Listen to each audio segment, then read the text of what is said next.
तो हेलो दोस्तों, स्वागत है आपका मेरे यूट्यूब चैनल पर, इंस्टाग्राम चैनल पर, जिस पे भी आप हमारी ये वीडियो देख रहे हो, या फेसबुक चैनल पर। तो उसमें क्या है कि सिंधु घाटी सभ्यता की चित्रकला के बारे में बताया जा रहा है। ठीक है। तो ये एनआईएस 12th क्लास उससे रिलेटेड है।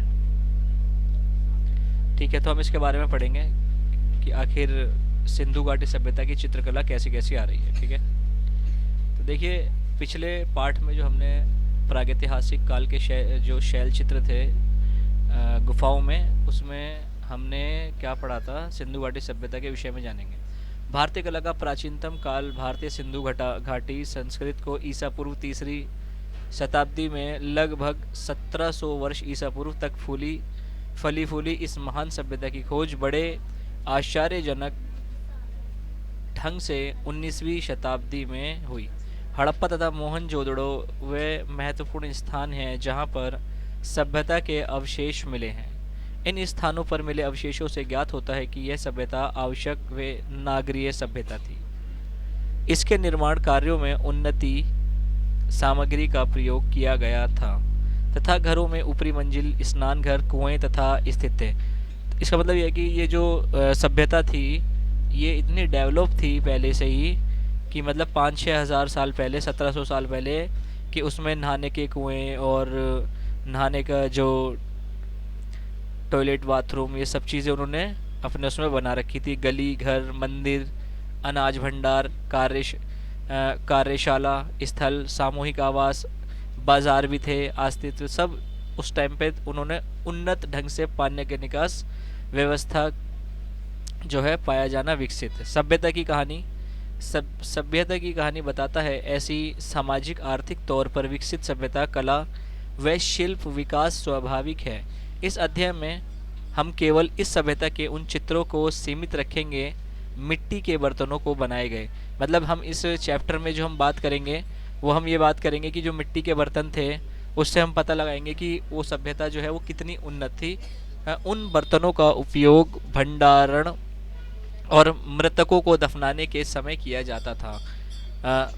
दफनाने के समय उपयोग में बर्तनों का बर्तनों में जो रखते थे, अनाज रखते थे, आभूषण रखते थे, और घरेलू सामान आदि बड़ी मात्रा में जो है उनमें हमें मिले हैं। इसके पीछे ये विश्वास निहित था कि यह सामान मृतक के काम आएगा। ठीक है, उनका मानना था कि जब वो मरने के बाद में ये जो मर गया इंसान, उसके ये काम में सब सामान जो हम रख रहे हैं वो सब काम में आएगा। चलो, सिंधु घाटी के बर्तनों पर बने चित्रों के प्रकार के विषय में जानेंगे। दूसरा हम जानेंगे हड़प्पा प्रणाली की कला संक्षिप्त विवरण दे सकेंगे। आगे हम चलते हैं मॉड्यूल 1 में। चैप्टर वही सिंधु घाटी सभ्यता की चित्रकला के परिचय में बात कर रहे हैं। ठीक है, पहला, फिर इसका तीसरा है हड़प्पा कालीन विभिन्न बर्तनों पर चित्रकला के सूचीबद्ध कर सकेंगे। हड़प्पा कालीन मिट्टी के बर्तनों के ज्यामितीय आकारों की व्याख्या कर सकेंगे। अगला है हड़प्पा काल में प्रयुक्त रूपांकनों का पहचान कर उनको प्रस्तुत कर सकेंगे। तो अभी ये हमें चैप्टर में पढ़ना है, तो हमें इतना सारा पढ़ना पड़ेगा। ठीक है, और उसे हमें ध्यान भी रखना पड़ेगा ताकि हम पेपर में अच्छे नंबर दे पाएँ, अच्छा मतलब रिज़ल्ट वहाँ दिखा पाएँ। तो ज़्यादा कुछ नहीं करना, बस आपको लीड लगानी है कान में, और बस ये वीडियो सुन लेनी है। देखोगे भी नहीं तो भी चल जाएगा, सुनने से ही काम आपका हो जाएगा। देखिए, ये मैं बताना चाहता हूँ आपको कि सिंधु कालीन मतलब इतनी उन्नत थी, इतनी एडवांस थी अपने टाइम पे, कि आज तो देखिए मशीनों द्वारा हम बर्तनों पर डिज़ाइन या किसी दीवारों पर डिज़ाइन बना लेते हैं, मगर उस टाइम पे सोचिए कि वो डिज़ाइन किस तरीके से जो है बनाते होंगे, और डिज़ाइन बनाना, उसे टाइप करना, उसे मतलब किस तरीके से मतलब करते होंगे। मतलब सोच के मतलब अगर से लगता है तो अजीब सा लगता है थोड़ा सा। खैर, मतलब ये एक टेक्निकल, आज बहुत ज़्यादा एडवांस हो गया टाइम। तो सिंधु कालीन बर्तनों पर पशु आकृतियाँ, बुनियाद सूचना। तो इसकी बुनियाद सूचना कहते हैं, सिंधु सभ्यता कालीन बर्तनों पर बाघ, बैल, हिरण, सांप, मछली और आकृति आमतौर पर चित्रित हो गई है। ज़मीन के नीचे प्राप्त एक बर्तन पर हिरण के शिकार का दृश्य किया गया है। सिंधु कालीन बर्तन अच्छी तरह पकाए गए, चमकदार और गहरे लाल, लगभग निचले हिस्से काले पट्टे रंगा गया। अच्छा, बनाने का परोसा गया। भंडारण के दफनाने आदि विभिन्न परिजनों के काम में लाया जाता था। अधिकांश चित्रण किए बर्तनों के भंडारण के लिए प्रयोग में लाए गए, क्योंकि खनिज रंग खाने के बर्तनों पर टिक पाते थे।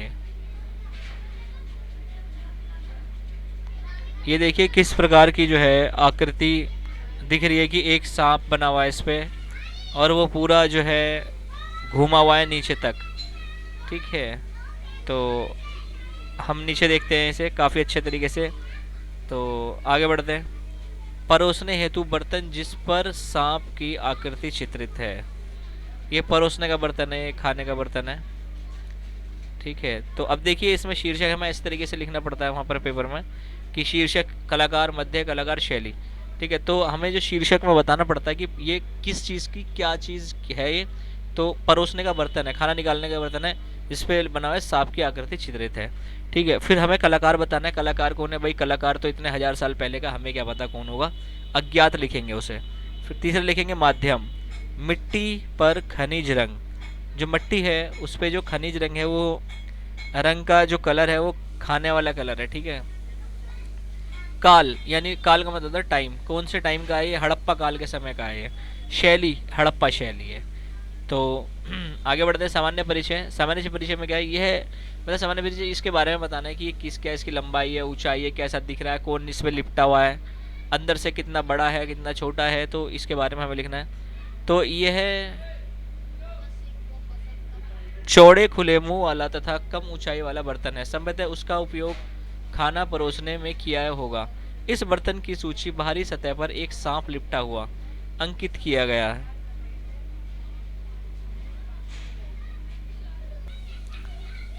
लिपटा हुआ अंकित किया गया है। काले रंग से चित्रित सांप के शरीर की समांतर रेखाओं ने बर्तन की गोलाई को घेरा हुआ है।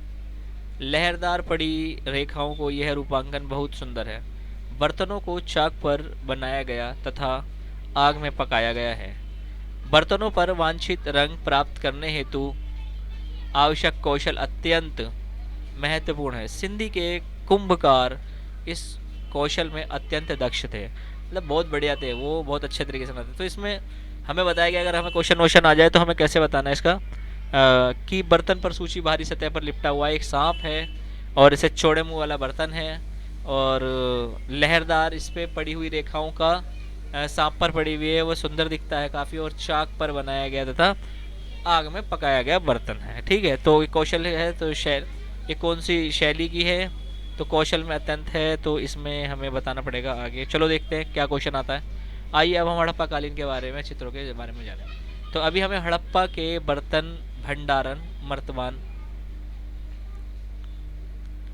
बुनियादी सूचना, पशुओं की आकृति, शैलीगत निरूपण। सिंधु घाटी सभ्यता के कुंभकारों ने अपने प्रागैतिहासिक पूर्वजों से अनुसरण किया।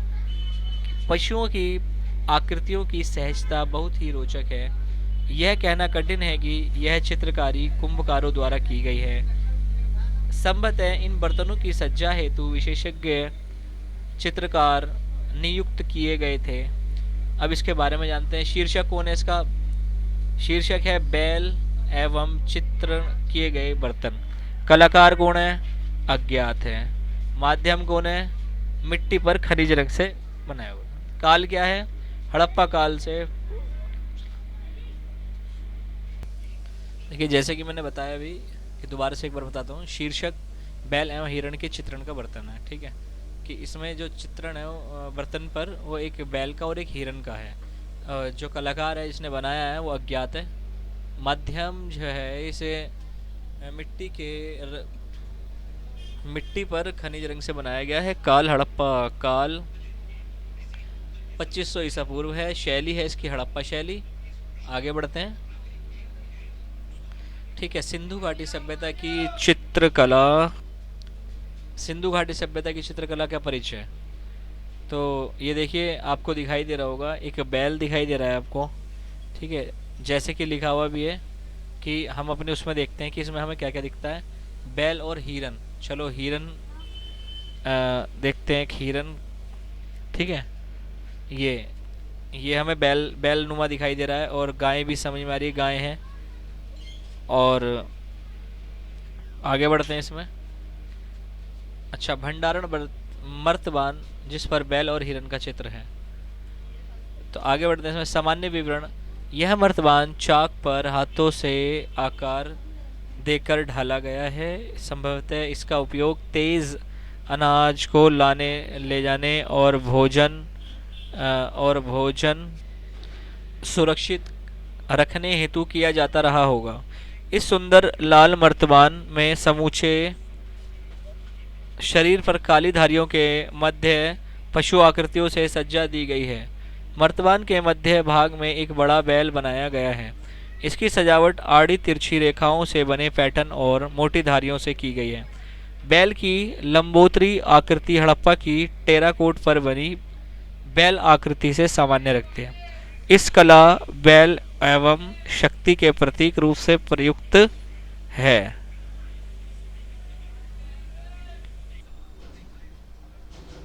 चौड़े मुंह वाला पात्र, हड़प्पा के बर्तन। तो देखिए, ये है चौड़े मुंह वाला पात्र है, ये हड़प्पा का बर्तन है।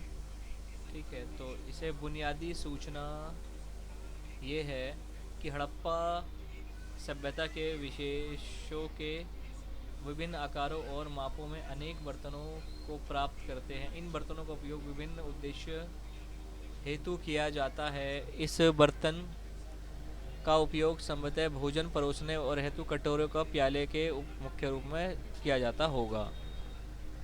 तो यह है कटोरा, इसे देखिए एक बार। सिंधु घाटी सभ्यता की चित्रकला का परिचय। तो ये देखिए, ये एक मुझे शायद शेर जैसा लग रहा है, टाइगर जैसा। ठीक है, तो ये एक बाघ है। ठीक है, बाघ चित्रित पात्र है ये। तो बाघ चित्रित पात्र, इसका शीर्षक है अज्ञात है कौन कलाकार, माध्यम मृदा पर खनिज का रंग, और काल जो है इसका हड़प्पा काल की भी नहीं, और शैली भी हड़प्पा काल की शैली है। सामान्य विवरण। बाघ हेतु आकृति के बर्तन की चौड़ाई को ध्यान में रखते हुए खूबसूरती डिज़ाइन की गई है।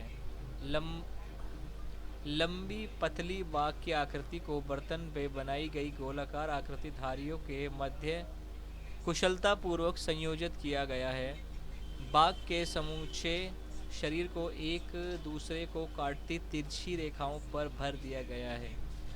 बाघ के ऊपर उसके समूचे शरीर की लंबाई के समांतर गोल बिंदु चित्रित किए गए हैं, जिसने पूरी डिज़ाइन को भी रुचिकर बना दिया है।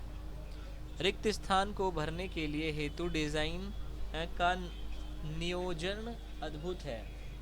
बाघ की आकृति के अमूर्त के बावजूद भी चित्रकार की विशिष्टता और उसकी पहचान बनाए रखने में सफल रहा। आगे का है सिंधु घाटी की सभ्यता की। अब इसका क्वेश्चन आंसर है। सर्वाधिक उपयुक्त विकल्प चुनकर प्रश्नों के उत्तर बताइए। हड़प्पा के बर्तन का मूल रंग क्या है? तो मूल रंग है सफ़ेद और काला, लाल बर्फ, उपयुक्त सभी। तो ये सारे ही हैं। सभी बर्तनों पर किन पशुओं को चित्र बनाए गए हैं? बाघ और सांप, बैल पक्षी, बैल मछली। तो इसमें है बाघ और सांप, सर्प। ठीक है, तो अब ये वाली जो 2.4 है सिंधु घाटी की सभ्यता के बर्तनों पर ज्यामिति के आकार, ये हम अगली वीडियो में कंप्लीट करेंगे। तो बने रहिए दोस्तों हमारी वीडियो के साथ में, अगली वीडियो का इंतज़ार करते हैं। और हमारी वीडियो को उन बच्चों को शेयर कर दो जो NIOS वाले बच्चे हैं। थैंक यू सो मच हमारी वीडियो को यहाँ तक देखने के लिए, सुनने के लिए।